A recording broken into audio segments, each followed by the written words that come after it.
श्री कृष्ण कहते हैं, जब हम यह समझने लगते हैं कि लोग हमारी इच्छा के अनुसार नहीं बल्कि अपनी ही प्रकृति के अनुसार प्रतिक्रिया देते हैं, तब भीतर एक अजीब सी हल्की ठंडक उतरती है, जैसे मन अचानक स्वीकार करना सीख जाता है।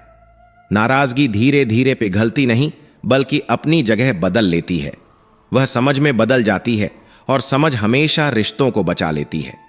क्योंकि सच तो यह है कि जितनी चोट हमें व्यवहार से नहीं लगती, उससे ज्यादा हमारी अपनी उम्मीदें हमें घायल कर देती हैं। उम्मीदें जितनी बड़ी, टूटने की आवाज उतनी ही धीमी लेकिन गहरी होती है।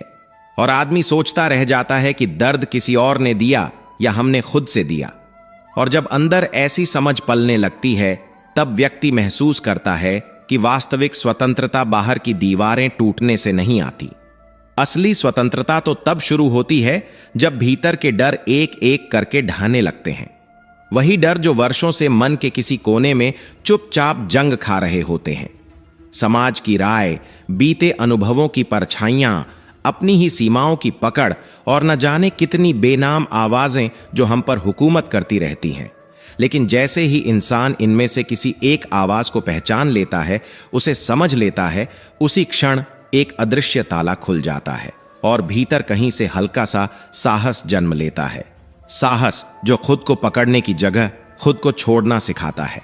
श्री कृष्ण कहते हैं, मन से डर हटे तो इंसान उड़ना सीख जाता है, बिना पंखों के, बिना मंजिल पूरी जाने, बस यह विश्वास लेकर कि रास्ता खुद खुलता है जब मन खुला हो। और यही वह आजादी है जिसे कोई छीन नहीं सकता, कोई रोक नहीं सकता। एक ऐसी आजादी जो बाहर की दुनिया को नहीं बदलती, लेकिन भीतर के आकाश को अनंत बना देती है। इससे पहले कि हम इस विषय को गहराई से समझें, आपसे अनुरोध है कि इस वीडियो को अंत तक देखें। यदि आपको हमारा यह प्रयास पसंद आए तो वीडियो को लाइक करें और नीचे कमेंट में जय श्री राधे कृष्ण अवश्य लिखें। साथ ही अगर आपने हमारे चैनल को अभी तक सब्सक्राइब नहीं किया है तो अभी सब्सक्राइब करें और बेल आइकॉन जरूर दबाएं, ताकि हमारी हर नई प्रेरणादायक वीडियो सबसे पहले आप तक पहुंचे। और उस अनंत मन में विचारों का साम्राज्य होता है, विचार जो हमारी दुनिया का हर रंग बदल देते हैं। वही विचार जो कभी हमें डर की तरफ ले जाते हैं तो कभी साहस के दरवाजे खोल देते हैं, कभी दुख के अंधेरे में ढकेल देते हैं तो कभी उम्मीद की सुबह दिखा देते हैं। जब व्यक्ति अपने विचारों को दिशा देना सीख जाता है, तब जीवन उसकी पकड़ में आता है। क्योंकि जीवन वास्तव में घटनाओं का खेल नहीं, विचारों की दिशा है। और यह दिशा तभी बदलती है जब हम भीतर बैठकर खुद को देखने की हिम्मत करते हैं। श्री कृष्ण कहते हैं, यही वह क्षण है जहां से आत्मविकास की शुरुआत होती है। शोर में नहीं, मौन में। उस मौन में जहां व्यक्ति अपनी कमियों को ठुकराता नहीं, छुपाता नहीं। वह उन्हें पकड़कर देखता है कि वे आई कहां से हैं, वे उसे रोकती क्यों हैं। और जैसे ही वह अपनी कमियों को स्वीकारता है, उसी क्षण सुधार का बीज पड़ जाता है। मौन में जो ईमानदारी मिलती है ना, वही आदमी को भीतर से मजबूत बनाती है। बाहर दिखाई देने वाली ताकत तो बस दिखावा है। असली बल तो वह है जो कोई नहीं देख पाता, पर जिसकी रोशनी इंसान के चेहरे से झलकती रहती है। धीरे धीरे वही व्यक्ति ऐसी शांति का स्रोत बन जाता है कि लोग उसके पास आकर सुकून महसूस करते हैं। क्योंकि शांत व्यक्ति किसी को प्रभावित नहीं करता, वह बस आसपास की हवा को हल्का बना देता है। और यह हल्कापन उसकी कमाई नहीं, उसका साधना फल होता है। और ठीक इसी साधना के बीच कहीं भीतर एक और आवाज उठती है, श्री कृष्ण की, जो कहते हैं कि सच्चा विकास तब होता है जब आदमी खुद से सच्चाई मांगता है, दूसरों से प्रशंसा नहीं। जब वह यह समझ जाता है कि विचार ही उसकी दिशा है, विचार ही उसके द्वार। जहां विचार जाते हैं, जीवन वहीं मुड़ जाता है। और जब विचार नियंत्रित हो जाते हैं, तब संसार भी नियंत्रण में महसूस होने लगता है। लेकिन यह नियंत्रण दूसरों पर नहीं, स्वयं पर होता है। और इसी समझ के बीच कहीं एक और भाव उभरता है, एक धीमी सी नरम सी प्रेरणा कि हर इंसान अपने भीतर एक अदृश्य उपकरण लेकर चलता है, विचारों की शक्ति। वही शक्ति जो भय को आशा में बदल सकती है और दुख को सीख में। जो व्यक्ति इस उपकरण को पकड़ना सीख गया, वह जीवन को आकार देना भी सीख गया, अपनी मर्जी से, अपने मन की नमी से। श्री कृष्ण कहते हैं, जब दृष्टि बदलती है तो सौंदर्य भी बदल जाता है। वही साधारण सी चीजें अचानक अर्थपूर्ण लगने लगती हैं। श्री कृष्ण कहते हैं, सौंदर्य वस्तु में नहीं, मन की भावना में होता है। जब मन प्रेम से देखना सीख जाता है, तब पत्थर में भी कला दिखाई देती है और कठिनाई में भी कोई छुपा हुआ अवसर। जीवन उतना कठोर नहीं होता जितना हमारी दृष्टि उसे बना देती है। जब नजर नरम हो जाती है, संसार अपने आप सुंदर महसूस होने लगता है। जैसे कोई पुरानी खिड़की अचानक खुल जाए और भीतर एक नई रोशनी उतर आए, और वही रोशनी धीरे धीरे मन में विनम्रता पैदा करती है। वह विनम्रता जो ज्ञान से भी बड़ी होती है, क्योंकि सबसे बड़ा ज्ञान यह नहीं कि हम क्या जानते हैं, बल्कि यह समझ कि कितना विशाल है जो हम नहीं जानते। जब इंसान इस असीमता को स्वीकार लेता है, तब उसके भीतर सीखने का एक मौन उत्साह जन्म लेता है। वह अपने विचारों पर जिद नहीं करता, अपनी समझ पर गर्व नहीं करता, बल्कि वह संसार को वैसे ही देखने लगता है जैसे कोई बच्चा पहली बार दुनिया को देखता है, बिना अहंकार, बिना सीमाएं। यही खुलापन उसे दिन ब दिन और गहरा बनाता है, और यह गहराई कभी शोर से नहीं आती, हमेशा भीतर के मौन से आती है। उसी मौन में भावनाएं भी अपना असली रूप दिखाती हैं। भावनाएं कब से आती हैं और कब चली जाती हैं, इसे देखने वाला व्यक्ति धीरे धीरे भावनाओं के ऊपर उठना सीख जाता है। क्रोध टिकता नहीं, दुख जमता नहीं, भय जकड़ता नहीं, क्योंकि वह जानता है कि भावनाएं तरंगों की तरह हैं, गुजरने के लिए आती हैं, रुकने के लिए नहीं। जब मन उन्हें पकड़ने की आदत छोड़ देता है, तब भीतर एक ऐसी स्वतंत्रता जन्म लेती है जो किसी भी बंधन से बड़ी होती है। और यही स्वतंत्रता मनुष्य को चेतना के स्तर पर जीना सिखाती है, एक ऐसे स्तर पर जहां मन भारी नहीं रहता और हृदय बोझ नहीं ढोता। श्री कृष्ण कहते हैं, और जहां यह चेतना जागती है, वहीं कर्म का असली अर्थ समझ आता है। श्री कृष्ण कहते हैं कि कर्म का मूल्य परिणाम में नहीं, भावना में होता है। अच्छा करने के बाद तुरंत फल की चाह छोड़ देना ही सबसे बड़ा फल बन जाता है। ब्रह्मांड कर्मों का हिसाब उसी सटीकता से रखता है जैसे कोई अदृश्य लेखाकार, चाहे हम विश्वास करें या नहीं। फल समय से मिलता है, उतना ही जितना आवश्यक है, उतना ही जितना हमारी यात्रा को आगे बढ़ाता है। जो यह समझ लेता है वह अधीर नहीं होता, वह शांत रहता है, क्योंकि उसे पता होता है कि समय कभी खाली नहीं आता। वह अपने साथ उचित प्रतिफल लाता है, और जब मन शांत होता है तब वह मौन को पहचानने लगता है, उस मौन को जिसमें आत्मा सांस लेती है। शोर जितना बाहर फैलता है, मौन उतना अंदर गहरा उतरता है। वही मौन वह स्थान है जहां व्यक्ति पहली बार खुद से मिलता है, अपने असली घर से, जो बाहर कहीं नहीं बल्कि भीतर ही छिपा बैठा है। मौन किसी कमजोरी का संकेत नहीं, वह तो एक अदृश्य शक्ति है, कई बार शब्दों से भी ज्यादा स्पष्ट, कई बार उपस्थिति से भी ज्यादा प्रभावी। मौन उन प्रश्नों के उत्तर देता है जिन्हें शब्द छू भी नहीं पाते, और जो यह मौन सुन लेता है उसके भीतर एक स्थिरता जन्म लेती है, एक ऐसी स्थिरता जो संबंधों को परिपक्व बनाती है। जब व्यक्ति अपनी ऊर्जा उन बातों पर लगाना शुरू करता है जिन्हें वह बदल सकता है, तब उसका जीवन हल्का होने लगता है। समझदार इंसान अपनी शक्ति व्यर्थ की चिंताओं पर नहीं फेंकता, क्योंकि वह जानता है कि चिंता वही चीज खाती है जिसे वह बचाना चाहता है, उसकी शांति, उसका ध्यान, उसका संतुलन। जब मन छोटी छोटी बातों पर रुकना छोड़ देता है, तब जीवन अपने आप विस्तृत होने लगता है। वह अपनी ऊर्जा बचा लेता है, और बची हुई ऊर्जा उसे अंदर से और साफ और हल्का बनाती है। जैसे किसी धुंधले शीशे पर हाथ फेरने से अचानक सामने की चीज साफ दिखाई देने लगे। श्री कृष्ण कहते हैं, इसी साफ मन में एक और समझ जन्म लेती है कि बाहरी आवाजें कभी स्थायी नहीं होती। श्री कृष्ण कहते हैं कि प्रशंसा और आलोचना सिर्फ हवा की तरह है, कभी मधुर, कभी कठोर, पर हमेशा अस्थिर। जो व्यक्ति अपने मूल्य को इन आवाजों से अलग कर लेता है, वही वास्तव में स्वतंत्र होता है, क्योंकि दूसरों की तारीफ पर उठना उतना ही खतरनाक है जितना उनकी आलोचना पर गिरना। जो अपने मूल्य को भीतर महसूस करता है, वह किसी की भी राय से हिलता नहीं, और यह स्थिरता ही मनुष्य को भीतर से बड़ा बनाती है। और जब मन स्थिर होता है, तब भय भी धीरे धीरे अपनी पकड़ खो देता है, क्योंकि भय हमेशा आने वाले समय से जुड़ा होता है। उस अनजान से जिसे हम अभी तक समझ नहीं पाए। लेकिन जब व्यक्ति वर्तमान में टिकना सीख जाता है, एकदम इस क्षण में, तो उसे एहसास होता है कि अभी यहीं कोई खतरा नहीं है। यही समझ मन को मजबूत करती है। भविष्य का डर छूटता नहीं, पर उसकी पकड़ ढीली होने लगती है, जैसे किसी ने कसकर खींची रस्सी को धीरे धीरे छोड़ दिया हो। और इस डील में, इस जगह में क्षमा जैसी बड़ी शक्ति जन्म लेती है।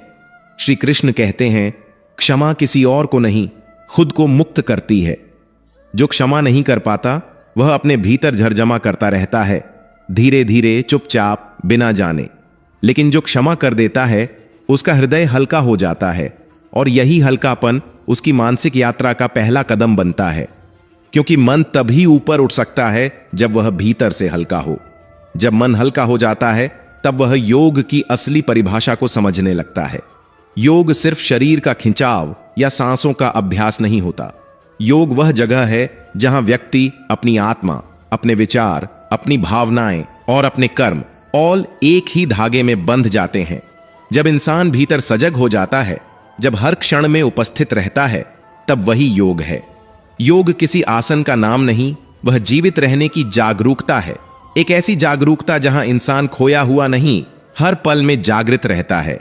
और जब यह जागरूकता जागती है, तब व्यक्ति महसूस करता है कि अंदर कितनी विशालता छिपी है। वह स्वयं को एक विस्तृत आकाश की तरह महसूस करता है, जहां हर भावना आती है, रहती है, जाती है, पर आकाश कभी छोटा नहीं होता। वह जानता है कि उसके भीतर जो शांति है, वही उसकी सबसे बड़ी शक्ति है। श्री कृष्ण कहते हैं, जब व्यक्ति अपने विचारों की गुणवत्ता सुधारना शुरू करता है, तभी उसका भाग्य बदलने लगता है। श्री कृष्ण कहते हैं, भाग्य को दोष देना आसान है, लेकिन अपने विचारों को सुधारना कठिन, और वही कठिन कार्य जीवन को नया आकार देता है। क्योंकि विचार दिशा बनाते हैं, दिशा कर्म बनाती है, और कर्म ही भाग्य का पुनर्निर्माण करते हैं। परिवर्तन बाहर नहीं, भीतर से शुरू होता है।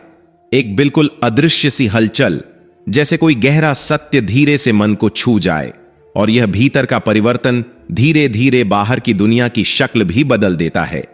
यही समझ व्यक्ति को यह सिखाती है कि संघर्ष हमेशा आवश्यक नहीं, कभी कभी स्वीकृति भी विकास का मार्ग बन जाती है। श्री कृष्ण कहते हैं, जिस व्यक्ति ने अपनी परिस्थितियों को स्वीकारना सीख लिया, उसने जीवन से लड़ना छोड़ दिया। स्वीकृति में एक शांत शक्ति होती है। वह ऊर्जा को बहा नहीं देती, उसे संचित करती है, और संचित ऊर्जा दिशा देती है, धैर्य देती है, समझ देती है। संघर्ष में जो तकरार होती है, स्वीकृति में वही चीज सीख बन जाती है, और धीरे धीरे मन ऐसा हो जाता है कि वह हर पल को उसी रूप में स्वीकार करने लगता है जैसा वह है, और इसी में शांति जन्म लेती है। जब मन में यह शांति आ जाती है, तब व्यक्ति समझता है कि सच्ची उन्नति भीतर से होती है, जहां धैर्य बढ़ता है, करुणा गहरी होती है, अहंकार धीमे से गिरता है, और बुद्धि अपने आप शांत, तेजस्वी और साफ होने लगती है। ऐसा व्यक्ति बाहर से कितना भी साधारण दिखे, लेकिन भीतर वह असाधारण चमक से भरा होता है। वही चमक उसके शब्दों में, उसके व्यवहार में, उसके मौन में दिखाई देती है, और यही आंतरिक सौम्यता संसार को रोशनी देने लगती है। और जब व्यक्ति अपनी यात्रा को इस नई दृष्टि से देखने लगता है, तब उसे पता चलता है कि जीवन कभी वह नहीं देता जो हम मांगते हैं। जीवन केवल वही देता है जो हमारे विकास के लिए आवश्यक है। मनुष्य की इच्छा और जीवन के उपहार में अंतर होना स्वाभाविक है, पर समय के साथ इंसान समझ जाता है कि उसे वही मिला जिसकी उसे जरूरत थी, न कि जिसकी वह जिद कर रहा था। यह समझ शिकायत से आभार की यात्रा शुरू करती है, और यह यात्रा बहुत चुपचाप, बहुत धीरे, लेकिन बहुत गहराई से मन को बदल देती है। इसी गहराई में कहीं एक और सत्य छिपा होता है कि कठिनाइयां पहले आती हैं, समझ बाद में। जीवन पहले परीक्षा लेता है, फिर शिक्षा देता है। संघर्ष पहले आता है, विकास बाद में। जब व्यक्ति यह जान लेता है कि कठिनाइयां दुश्मन नहीं, मार्गदर्शक हैं, तब वह उनसे डरना छोड़ देता है। वह हर चुनौती को एक नई सीख की तरह देखने लगता है। कोई भी कठिनाई तब भारी नहीं लगती जब मन उसे समझने की क्षमता रखता हो, और यही क्षमता व्यक्ति को टूटने से बचाती है, आगे बढ़ने का साहस देती है। श्री कृष्ण कहते हैं, जब व्यक्ति स्वयं को जान लेता है तब उसके भीतर एक ऐसी स्पष्टता जन्म लेती है जो किसी भी परिस्थिति को धुंधला नहीं होने देती। जैसे दर्पण अपनी धूल हटाने पर चमक उठता है, वैसे ही मन भी तब उजला हो जाता है जब उसमें जमा नकारात्मकता साफ होने लगती है। श्री कृष्ण कहते हैं, विचारों का शुद्धिकरण आत्मा की सफाई जैसा है। स्वार्थ, क्रोध, ईर्ष्या, ये सब मन पर जमी व धूल है जो हमें स्वयं से दूर कर देती है। और जब व्यक्ति यह धूल हटाना शुरू करता है तब वह दुनिया को नहीं, खुद को साफ देखने लगता है। और यह स्पष्टता किसी भी बाहरी रोशनी से बड़ी होती है। जब व्यक्ति स्वयं बदलना शुरू करता है तब उसके आसपास की दुनिया भी उसकी प्रतिध्वनि में बदलने लगती है। कुछ लोग जीवन को बदलने का प्रयास करते हैं और थक जाते हैं, क्योंकि जीवन किसी के नियंत्रण में नहीं। लेकिन जो स्वयं को बदलते हैं वे जीवन से लड़ना छोड़ देते हैं। वे जीवन के साथ बहना सीख जाते हैं। उनका बदलाव अंदर से बाहर तक फैलने लगता है, जैसे कोई शांत नदी अपने दोनों किनारों को धीरे धीरे आकार देती है। और यह बदलाव उन्हें एक ऐसी एकता का एहसास कराता है जो कोशिश से नहीं, चेतना से आती है। और चेतना तब जागती है जब मन शांत होता है। श्री कृष्ण कहते हैं कि जीवन हर क्षण हमें संदेश देता है, मगर हम उसे तभी सुन पाते हैं जब अंदर का शोर शांत हो जाए। विचारों की भीड़, भावनाओं की दौड़, भीतर का हंगामा सब थमता है। तब जीवन की सूक्ष्म फुसफुसाहट सुनाई देती है। वह फुसफुसाहट हमारे लिए ही होती है, मार्गदर्शन, संकेत, दिशा। मन जितना शांत होता है उतना ही जीवन हमें स्पष्ट दिखने लगता है। जैसे रात के बाद धीरे धीरे फैलती रोशनी सब कुछ अपने असली रूप में दिखा देती है। और इसी रोशनी में एक बड़ा सत्य दिखाई देता है कि साहस किसी परिस्थिति से नहीं आता, साहस एक निर्णय से आता है। हर डर के पीछे एक कल्पना होती है और हर साहस के पीछे एक स्वीकार। श्री कृष्ण कहते हैं, भय वास्तविक नहीं, यह मन की बनाई हुई परछाई है। जब व्यक्ति यह पहचान लेता है तब उसके भीतर एक नया साहस जन्म लेता है। यह साहस उसे उन जगहों तक ले जाता है जहां जाने का उसने कभी सोचा भी नहीं था। जैसे कोई बंद दरवाजा अचानक भीतर से खुल जाए और पूरे आकाश को देखने का अवसर मिल जाए। जब व्यक्ति दुख में भी कृतज्ञता पाता है, असमंजस में भी विश्वास रखता है और अंधकार में भी प्रकाश का हल्का सा अनुभव कर लेता है, तब वह साधारण नहीं रहता। वह उस अवस्था में पहुंच जाता है जहां जीवन उसे गिराता नहीं, क्योंकि उसका आधार बाहर नहीं, भीतर होता है। यही वह क्षण है जहां मनुष्य की आत्मा अपने सबसे बड़े चमत्कार को महसूस करती है। श्री कृष्ण कहते हैं, समय वही रखता है जो हमारी नियति का हिस्सा होता है, और जो हमसे दूर चला जाता है वह कभी हमारे भीतर का भाग नहीं था। हम अक्सर यह भूल जाते हैं कि जीवन हमें कठिन इसलिए नहीं लगता क्योंकि जीवन कठिन है, बल्कि इसलिए क्योंकि हम उसे वैसा स्वीकार नहीं कर पाते जैसा वह आज हमारे सामने है। प्रतिरोध ही हमारे दर्द का मूल है, और जैसे ही मन प्रतिरोध छोड़ देता है, जीवन वैसे ही बहता है जैसे शांत हवा। न किसी धक्का की जरूरत, न किसी पकड़ की मजबूरी। पर यह समझ अचानक नहीं आती। यह तब आती है जब व्यक्ति अपने भीतर धैर्य को बसाता है। धैर्य वही पुल है जो इच्छा और परिणाम के बीच फैला होता है, और जो इसे समझ लेता है समय को अपना साथी बना लेता है। धीरे धीरे खिलने वाले फूलों की तरह उसकी कोशिशें भी एक दिन पूरी खिलावट में बदलती हैं। पर अधैर्य वह व्यक्ति को मंजिल से पहले ही थका देता है, जैसे कोई पानी भरने से पहले ही घड़ा उठाकर थक जाए। इसी थकान से बचने के लिए मन का ईमानदार होना जरूरी है, और यह ईमानदारी सबसे कठिन साधना है। क्योंकि दुनिया से झूठ बोलना आसान है, लेकिन खुद से झूठ बोलना वह आत्मा को खरोंच देता है। जब व्यक्ति अपने ही डर से, अपने छिपे हुए अहंकार से, अपनी छोटी छोटी कमजोरियों से आमने सामने खड़ा होता है, तभी असली बदलाव शुरू होता है। वह पलायन नहीं करता, वह सफाई करता है। अपने भीतर जमी धूल को हटाता है, और धीरे धीरे दर्पण फिर से साफ होने लगता है। यही दर्पण उसकी आत्मा का प्रतिबिंब बन जाता है, और वही प्रतिबिंब सत्य को बिना विकृति के दिखाता है। और जब किसी के भीतर यह परिवर्तन आता है, तब दुनिया की राय का असर फीका पड़ने लगता है। उसे अब यह साबित करने की जरूरत नहीं रहती कि वह कौन है। वह अपनी पहचान दूसरों की आंखों से नहीं, अपने ही भीतर की आवाज से निकालता है। प्रशंसा उसे अस्थाई खुशी देती है, लेकिन वह उससे उड़ता नहीं, और आलोचना उसे चुभती है, पर वह टूटता नहीं, क्योंकि वह जानता है कि उसका असली अस्तित्व न तो किसी की तारीफ से बड़ा होता है, न किसी की नाराजगी से छोटा। वही व्यक्ति धीरे धीरे वर्तमान की कद्र करना सीखता है। असंतोष वहां जन्म लेता है जहां वर्तमान को अधूरा मान लिया जाता है, लेकिन जैसे ही व्यक्ति यह समझ जाता है कि वर्तमान वही है जो उसे इस वक्त मिलना चाहिए, वहीं से उसके विकास की सीढ़ी आगे बढ़ती है। वर्तमान अब कमी नहीं लगता, बल्कि यात्रा का आवश्यक पड़ाव लगता है। उसी से आती है आंतरिक पूर्णता, बाहरी नहीं, भीतर से उठती हुई, और फिर जीवन के संकेत धीरे धीरे सुनाई देने लगते हैं। मन के शोर में कुछ नहीं सुना जा सकता, न सत्य, न संकेत, न अवसर।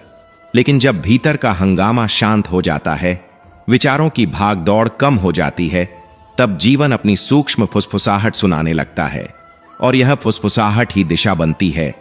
यही संकेत हमें वहां ले जाते हैं जहां हम खुद को कभी देखने की हिम्मत भी नहीं करते थे। अक्सर हम साहस को बाहरी उपलब्धियों में ढूंढते हैं, लेकिन कृष्ण कहते हैं साहस निर्णय से पैदा होता है और डर कल्पना से। डर मन को बांधता है और निर्णय मन को मुक्त करता है। जब व्यक्ति समझ लेता है कि भय वास्तविक नहीं, सिर्फ कल्पना की संरचना है, तब उसके भीतर एक नया साहस जन्म लेता है। वही साहस उसे अंधकार के उस पार ले जाता है जहां वह अपने भीतर पहली बार प्रकाश को महसूस करता है, भले बाहर अंधेरा ही क्यों ना हो। श्री कृष्ण कहते हैं जो चला जाता है वह हमेशा किसी नई जगह बनाने के लिए जाता है, लेकिन मन यह बात देर से समझता है। पीछे छूट जाने वाले लोग, आदतें, परिस्थितियां कभी कभी इतने गहरे घाव देते हैं कि व्यक्ति सोचता है शायद उससे कुछ छीन लिया गया है, पर समय बाद में बताता है कि जो छूटा वह सिर्फ रास्ता खाली कर रहा था किसी बड़ी वृद्धि के लिए। और यही बात तब समझ आती है जब व्यक्ति अपने कर्मों की जिम्मेदारी लेना शुरू करता है।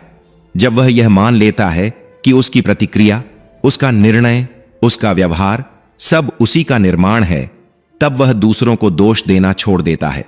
दूसरों को दोष देने से बस मन हल्का लगता है, जीवन नहीं। लेकिन जब व्यक्ति अपने फैसलों की जिम्मेदारी उठाता है, तभी उसके भीतर नियंत्रण की सच्ची शक्ति जन्म लेती है, और यही नियंत्रण एक दिन उसे नेतृत्व के मार्ग पर ले जाता है। जीवन में सबसे बड़ा परिवर्तन तब होता है जब मनुष्य यह समझ लेता है कि वह परिस्थिति का शिकार नहीं, बल्कि जीवन का निर्माता है।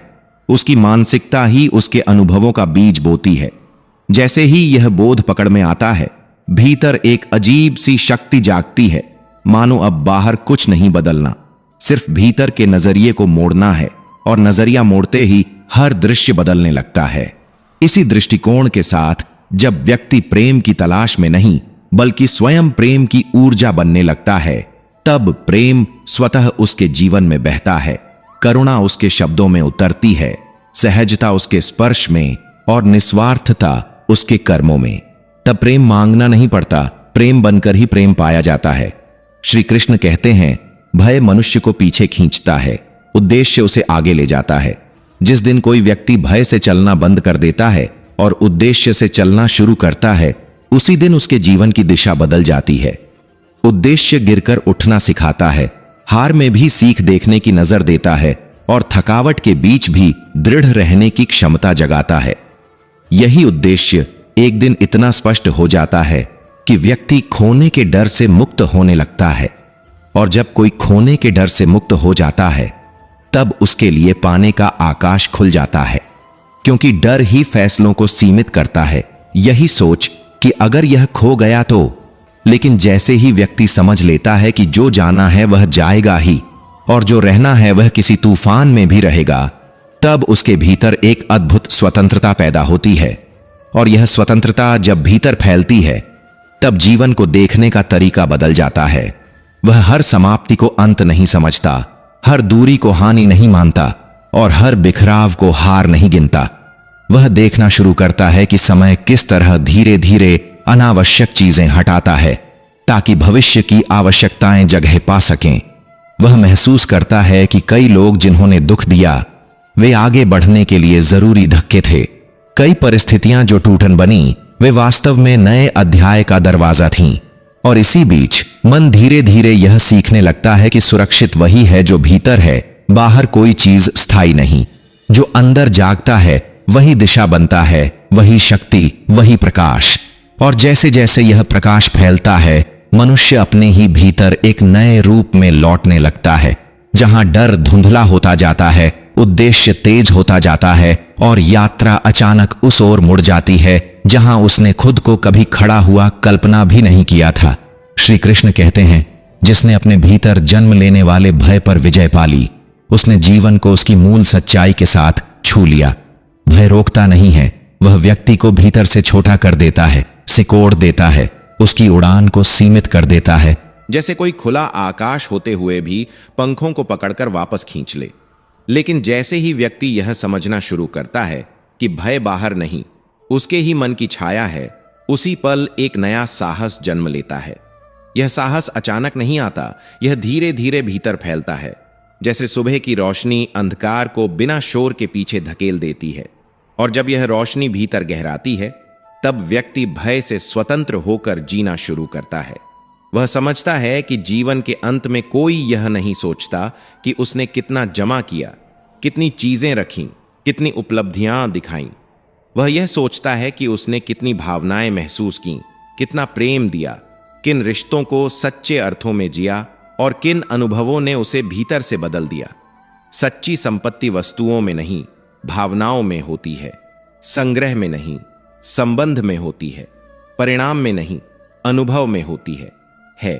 जीवन की यही गहराई तब और स्पष्ट होती है जब मनुष्य यह समझता है कि उसके विचार ही उसके संसार का निर्माण करते हैं। लेकिन जब वह यह भूल जाता है कि वह अपने विचारों का स्वामी है, तभी विचार उसका स्वामी बन जाते हैं। वे उसे खींचते हैं, घसीटते हैं और वह स्वयं को उन्हीं तरंगों में खोया हुआ महसूस करता है।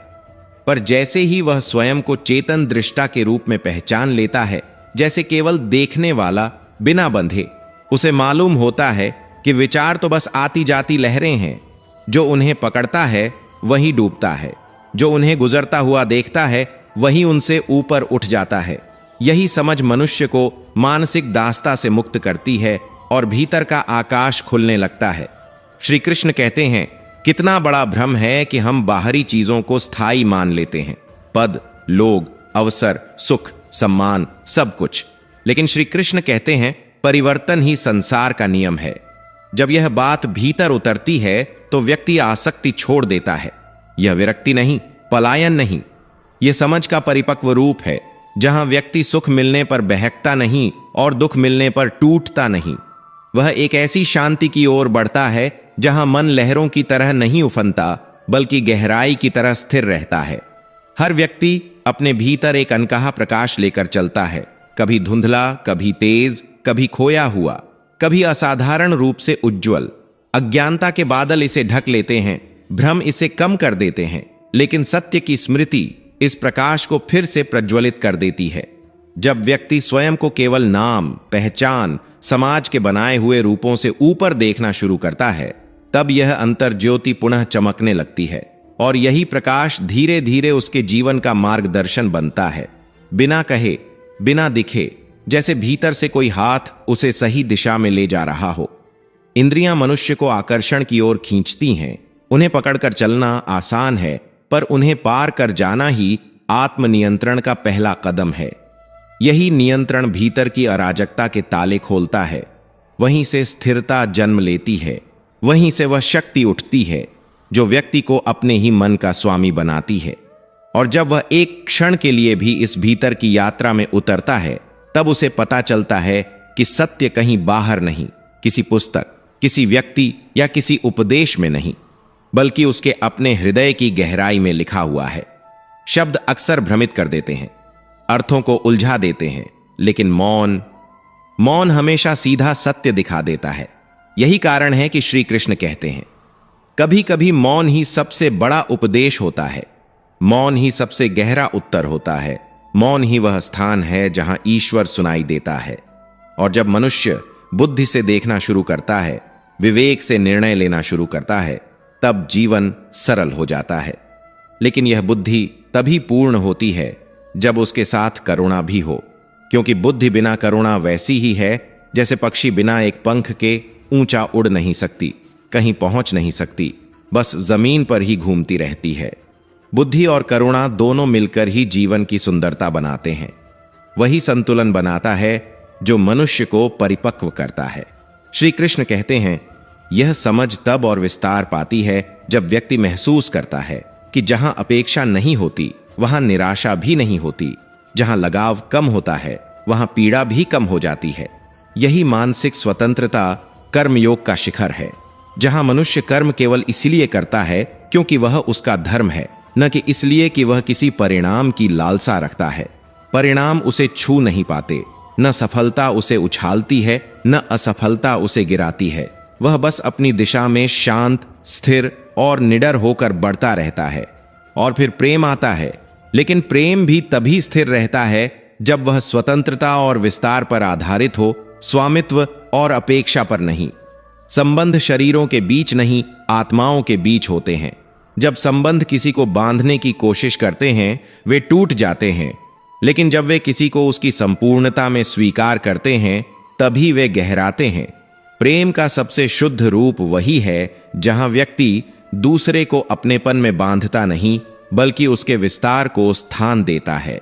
इसी विस्तार के बीच जब कोई व्यक्ति यह समझना शुरू करता है कि साहस बाहरी परिस्थितियों से नहीं उपजता, वह भीतर की स्थिरता से जन्म लेता है। भय मनुष्य को उसके वास्तविक सामर्थ्य से छोटा कर देता है, उसे अंदर ही अंदर सिकोड़ देता है, उसकी उड़ान का आकाश संकरा कर देता है।